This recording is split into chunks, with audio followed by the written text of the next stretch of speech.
I guess what I'm really asking you is to, peel it away a little bit. Just tell me, why do you think it is? Is there still that much prejudice in baseball today?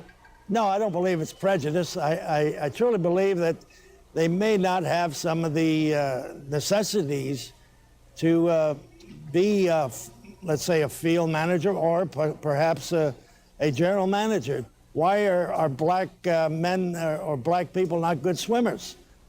Because they don't have the buoyancy. I got to tell you, that sounds like the same kind of garbage we were hearing 40 years ago about players. It turns out that not only male power, but white male power was so embraced as the athletic norm that the credibility of black athletes was thrown into as much question as the athletic abilities of women and gays, and in precisely the same ways. Beliefs in biological inferiority feeding a sense of athletic inferiority. Back in 1910, an African-American boxer named Jack Johnson sent white America into a panic. At the time, the accepted scientific truth in society was that African Americans lacked both the mental and even physical ability to succeed in sports. But then Johnson became the first African American heavyweight champion, and after that there was an outcry for a great white hope to defeat Johnson and restore order to the universe. But Johnson defeated this great white hope, the former champion Jim Jeffries, in front of a hostile all-white crowd of 22,000 people on July 4th, Independence Day. African Americans took to the streets to celebrate his victory, drawing the wrath of angry white mobs.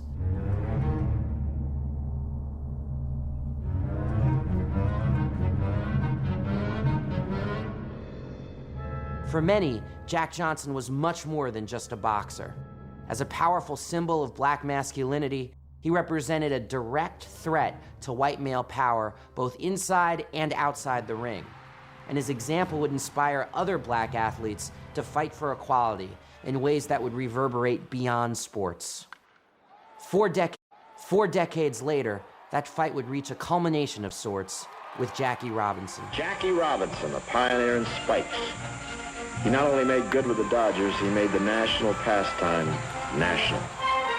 When he joined the Brooklyn Dodgers in 1947, Jackie Robinson became the first African American to play for a Major League Baseball team, literally changing the face of mainstream American sports. In baseball, it's not who or what you are, but can you play the game?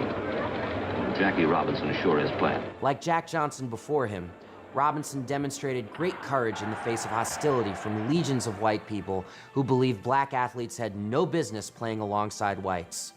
But while over time we've rightly paid tribute to this amazing display of courage and perseverance, and while today we continue to remember and honor and celebrate the fact that Jackie Robinson was a pioneer in the fight to integrate Major League Baseball, the harder edges of what he was all about were softened into sentiment from the start. You got a chance for what? Oh, I can be the first Negro to ever play an organized baseball, Mom, if I'm good enough, if I can make the grade. Only I'll be taking a big chance. It was a spin on history that was set in motion when Robinson himself appeared in a 1950 biopic about his achievements. I know that life in these United States can be mighty tough for people who are a little different from the majority. I'm not fooled because I've had a chance open to very few Negro Americans, but I do know that democracy works for those who are willing to fight for it. In history's telling, Jackie Robinson just smiled, worked hard, never complained, and eventually broke the color barrier. Suppose I collide with you at second base, and when I get up I say, you dirty black so-and-so. All I can see is your black face, that black face right over me. So I haul off and punch you right in the cheek. What do? Mr. Rickey, I've got two cheeks. This was more than anything else an all-American tale.